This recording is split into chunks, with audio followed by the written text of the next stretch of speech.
ጤና ይስጥልኝ እንደምን ዋላችሁ። አርዕስተ ዜናውን በማስቀደም ዕለታዊ መረጃዎችን የምናሰማችሁ ይሆናል።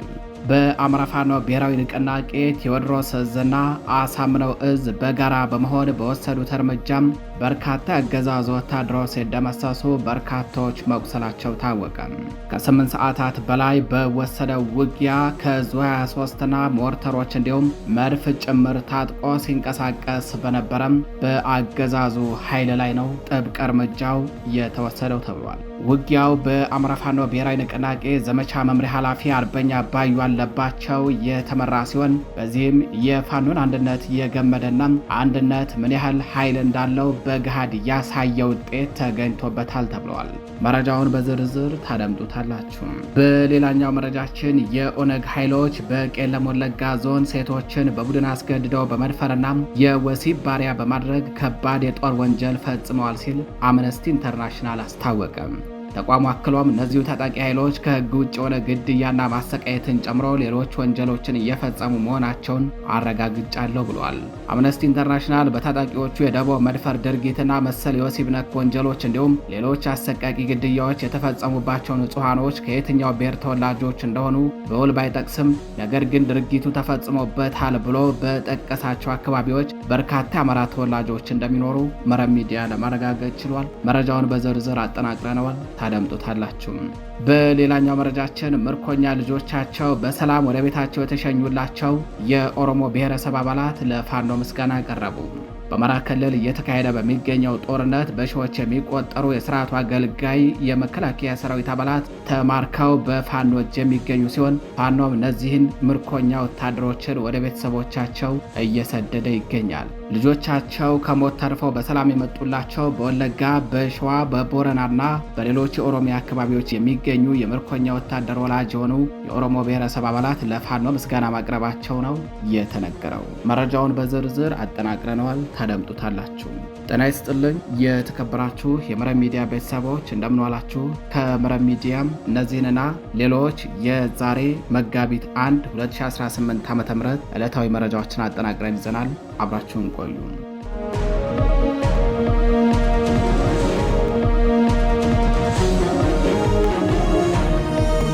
ወደ ቀዳሚው መረጃችን አለፍን። በአማራ ፋኖ ብሔራዊ ንቅናቄ ቴዎድሮስ እዝና አሳምነው እዝ በጋራ በመሆን በወሰዱት እርምጃ የጠላትን አከርካሪ ሰብረው ድል መቀዳጀታቸው ተነግሯል።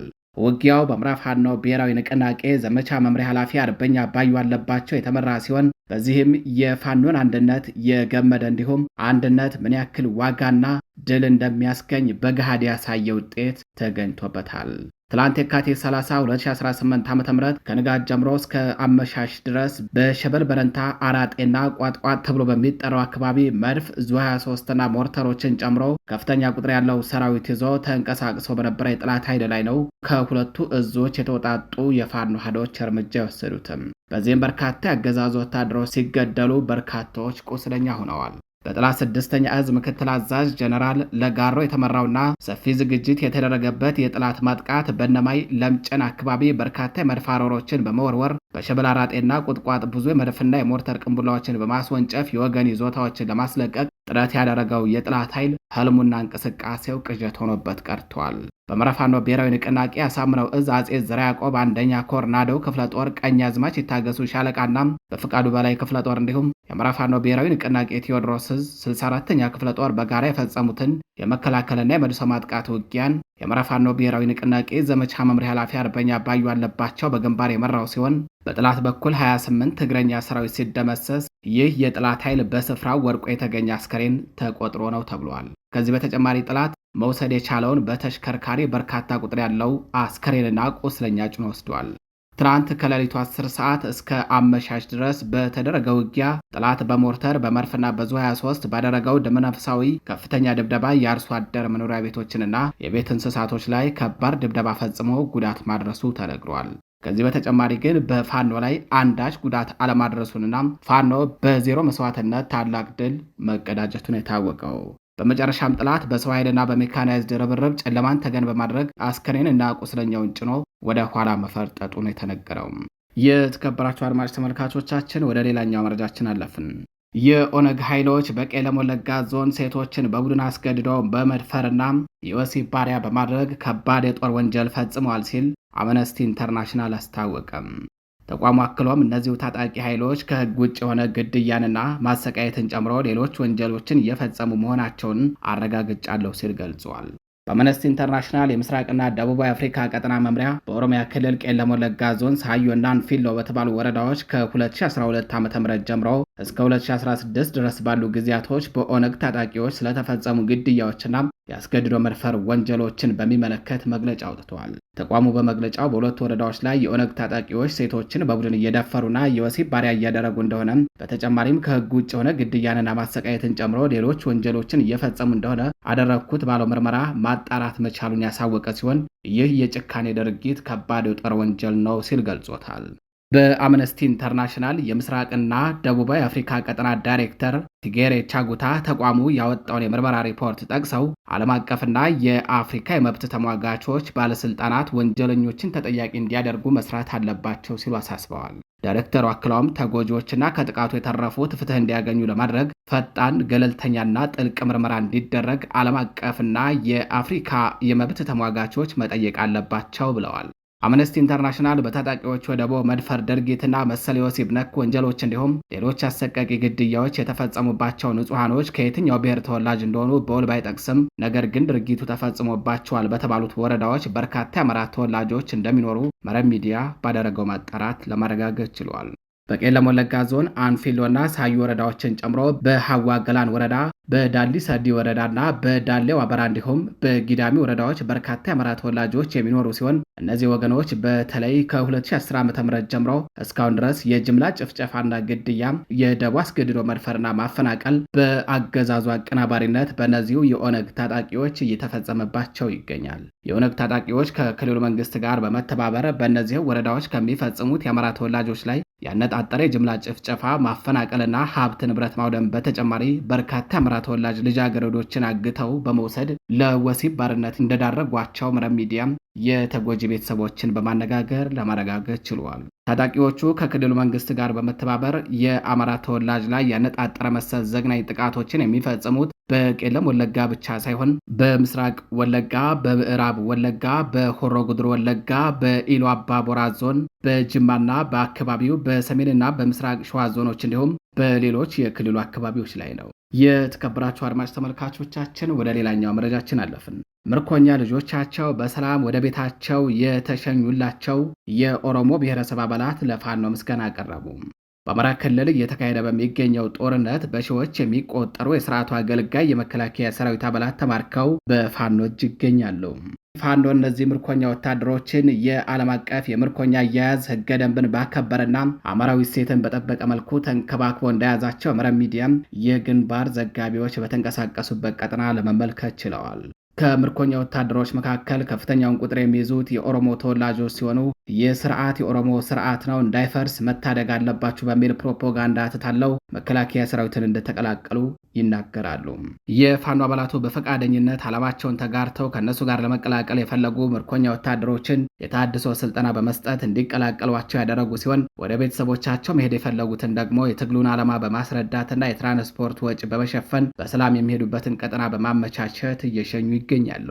ልጆቻቸው ከሞት ተርፈው በሰላም የመጡላቸው በወለጋ፣ በሸዋ፣ በቦረናና በሌሎች የኦሮሚያ አካባቢዎች የሚገኙ የምርኮኛ ወታደር ወላጅ የሆኑ የኦሮሞ ብሔረሰብ አባላት ለፋኖ ምስጋና ማቅረባቸውን ነው መረብ ሚዲያ በየቀጠናው ያሉ የፋኖ አመራሮችን በማነጋገር ለማረጋገጥ የቻለው።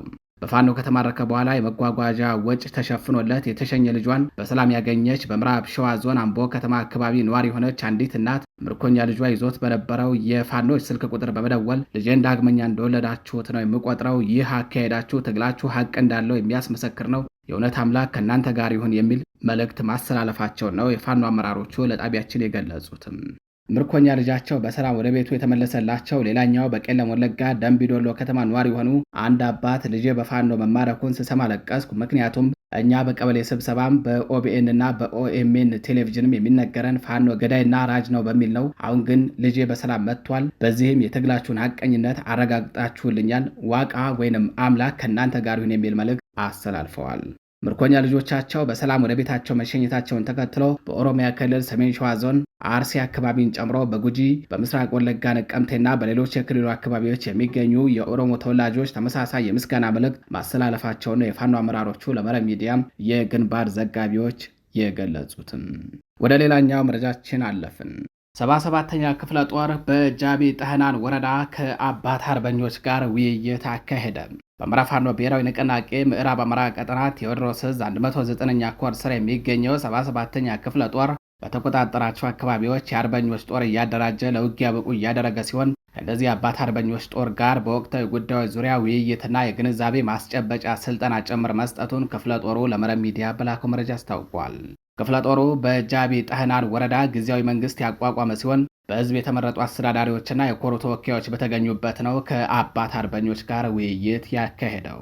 በመድረኩ ተጋብዘው የአባት አርበኞች ጦር ቁመናንና ቁርጠኝነታቸውን በመመልከት ያደነቁትና ያበረታቱት የ109ኛ ኮር አመራሮች አማራ የታወጀበትን የጥፋት ዘመቻ ለመመከት ከምንጊዜውም በላይ ዝግጁ እንዲሆኑ አሳስበዋል ብሏል። ክፍለ ጦሩ በህዝብ ግንኙነት ክፍሉ በኩል ለመረብ ሚዲያ በላከው መረጃ የውይይቱ ተሳታፊ የሆኑት የጃቢ ጠህናን ወረዳ አባት አርበኞች ጦር አባላትም ከኮሩና ከክፍለ ጦሩ እንዲሁም ከወረዳው አመራሮች የተላለፉ መልእክቶችን በሞራል ተቀብለው ለትግሉ ያላቸውን ቁርጠኝነት የገለጹ ሲሆን የሚሰጣቸውን ግዳጅ ለመፈጸም ዝግጁነታቸውን አሳውቀዋል ተብሏል።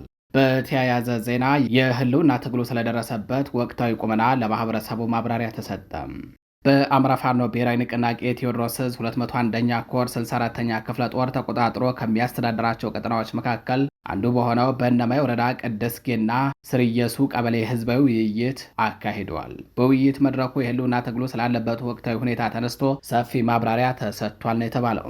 የአማራ ህዝብ የትጥቅ ትግል በአጭር ጊዜ ለመቋጨት ህዝባችን ዛሬም እንደ ትላንቱ በመረጃ በሎጂስቲክና መሰል ድጋፎች ማገዝ እንዳለበት፣ ህዝባችን ትግሉ ሊጠልፍ ከጥላት ተልዕኮ ይዞ ከሚንቀሳቀሱ ግለሰቦች መጠንቀቅ እንዳለበትና ይህ ስርዓት በዚህ የትጥቅ ትግል ካልተወገደም የአማራ ህዝብ ዘግናኝ ሰቆቃዎች፣ ግድያዎች እየጨመሩ እንደሚሄዱ የአማራ ህዝብ በገዢው አብይ አህመድ ስርዓት ከምድረገጽ እንዲጠፋ እንደተወሰነበት በውይይት መድረኩ በክፍለ ጦር አመራሮችና በወረዳ ጊዜያዊ መንግስት አመራሮች በሰፊው ማብራሪያ ተሰጥቶበታል ነው ያለው ክፍለ ጦሩ ለመረብ ሚዲያ በላከው መረጃ። የተከበራችሁ አድማጭ ተመልካቾቻችን ወደ ውጭ መረጃዎቻችን አለፍን። አሜሪካ በሱዳን የሚንቀሳቀሰውን የሙስሊም ወንድማማቾች ታጣቂ ቡድንን በአሸባሪነት መፈረጇ ተነግሯል። የአሜሪካ መንግስት በሱዳን የሚንቀሳቀሰውን የሙስሊም ወንድማማቾች ወይንም ሙስሊም ብራዘርሁድ ታጣቂ ቡድን ልዩ ዓለም አቀፍ አሸባሪ ሲል መፈረጁን አስታውቋል። ቡድኑ ከመጪው ሰኞ ጀምሮ በይፋ የውጭ አሸባሪ ድርጅት ተብሎ እንደሚመደብም ተገልጿል። እንደ አሜሪካ የውጭ ጉዳይ ሚኒስቴር መግለጫ ይህ ታጣቂ ቡድን በኢራን እስላማዊ አብዮታዊ ጥበቃ የሚደገፍና የሰለጠነ ሲሆን በሱዳን ሲቪሎች ላይ ከፍተኛ የጅምላ ግድያና ግፎችን በመፈጸም ይከሰሳል። የአሜሪካ የውጭ ጉዳይ ሚኒስትር ማርኮ ሮቢዮ ውሳኔውን አስመልክተው በሰጡት ጋዜጣዊ መግለጫ የኢራን አገዛዝና እነዚህ የሱዳን ሙስሊም ወንድማማቹ ቡድኖች በሽብርተኝነት ተግባር ላይ ለመሰማራት የሚያስፈልጋቸውን የገንዘብና የቁሳቁስ ሀብት እንዳያገኙ ለማድረግ በእጃችን ያሉት መሳሪያዎች ሁሉ መጠቀማችንን እንቀጥላለን ብለዋል። ይህ የአሜሪካ ውሳኔ ቡድኑ በዓለም አቀፍ ደረጃ ያለውን የገንዘብ ዝውውርና ድጋፍ ለማገድ ያለመ ሲሆን በሱዳንና በአካባቢው ባለው የጸጥታ ሁኔታ ላይ ከፍተኛ ተጽዕኖ ይኖረዋል ተብሎ ይጠበቃል ብለዋል። ወደ ሌላኛው መረጃችን አለፍን። በቴህራን የነዳጅ ተረፈ ምርት ጋዝ ብክለት ነዋሪዎች ከቤታቸው እንዳይወጡ ጥብቅ ማስጠንቀቂያ ተሰጠም። ቅዳሜ ምሽት በእስራኤል ተፈጽሟል የተባለውን የአየር ድብደባ ተከትለው በኢራን ዋና ከተማ ቴህራን የሚገኙ ግዙፍ የነዳጅ ማከማቻዎች በእሳት መጋየታቸውንና ከተማዋ በከባድ መርዛማ ጭስ መሸፈኗ ተሰምቷል። የኢራን ቀይ ማህበር የአየር ሁኔታ ለጤና እጅግ አደገኛ መሆኑን በመጥቀስ ነዋሪዎች አስቸኳይ የጥንቃቄ እርምጃዎችን እንዲወስዱ አሳስበዋል። ዛሬ እሁድ ረፋድ ላይ የቴህራን ሰማይ ከነዳጅ ጋዞቹ በሚወጣው ወፍራም ጥቁር ጭስ በመሸፈኑ ፀሐይ ብርሃን ሙሉ በሙሉ ተከልክሎ ከተማዋ በጨለማ ተውጣ ውላለች። ሁኔታው የዓለም ፍጻሜ ይመስል የነበረ ሲሆን በአንዳንድ የከተማዋ ክፍሎች ላይ ከጭሱ ጋር የተቀላቀለ ጥቁር ዘይት የቀላቀለ ዝናብ መዝነቡም ተሰምቷል። የእስራኤል መከላከያ ሰራዊት በሰጠው መግለጫ ጥቃቱ ያነጣጠረው ለኢራን ወታደራዊ መሰረተ ልማት ነዳጅ የሚያቀርቡ ማከማቻዎች ላይ መሆኑን ገልጿል። በቴህራንና በአልቦርዝ ግዛቶች የሚገኙ 4 ዋና ዋና የነዳጅ ማከማቻ ዲፖዎችና የነዳጅ ማስተላለፊያ ተርሚናል በከፍተኛ ሁኔታ መጎዳታቸውም ነው የታወቀው። በጥቃቱ ሳቢያ ቢያንስ 4 የነዳጅ ጫኝ መኪና አሽከርካሪዎች ሕይወታቸው ማለፉን የፋርስ ዜና ወኪል የዘገበ ሲሆን የከተማዋ የነዳጅ ስርጭትም ለጊዜው መስተጓጎሉ ታውቋል። ይህ ክስተት በኢራንና በእስራኤል መካከል ለ9 ቀናት የዘለቀውን ቀጥተኛ ጦርነት ይበልጥ እንዲባባስ አድርጎታል። የኢራን ፕሬዝዳንት መስዑድ ፔዜሽኪያን ለጥቃቱ ተመጣጣኝ ምላሽ እንደሚወስዱም ዝተዋል። በተመሳሳይ ወቅት ኢራን በእስራኤል ሃይፋ የነዳጅ ማጣሪያ ላይ የሚሳኤል ጥቃት መፈጸሟን የገለጸ ሲሆን በክልሉ ያለውን የጸጥታ ሁኔታም አሁንም አሳሳቢ ነው ተብሏል። የተከበራችሁ አድማጭ ተመልካቾቻችን ለዛሬ መጋቢት 1 2018 ዓ.ም ይዘናቸው የነበሩት ዕለታዊ መረጃዎቻችን እነዚህን ይመስላሉ። በሌሎች መረጃዎች እስከምንገናኝ ቸር ቆዩ።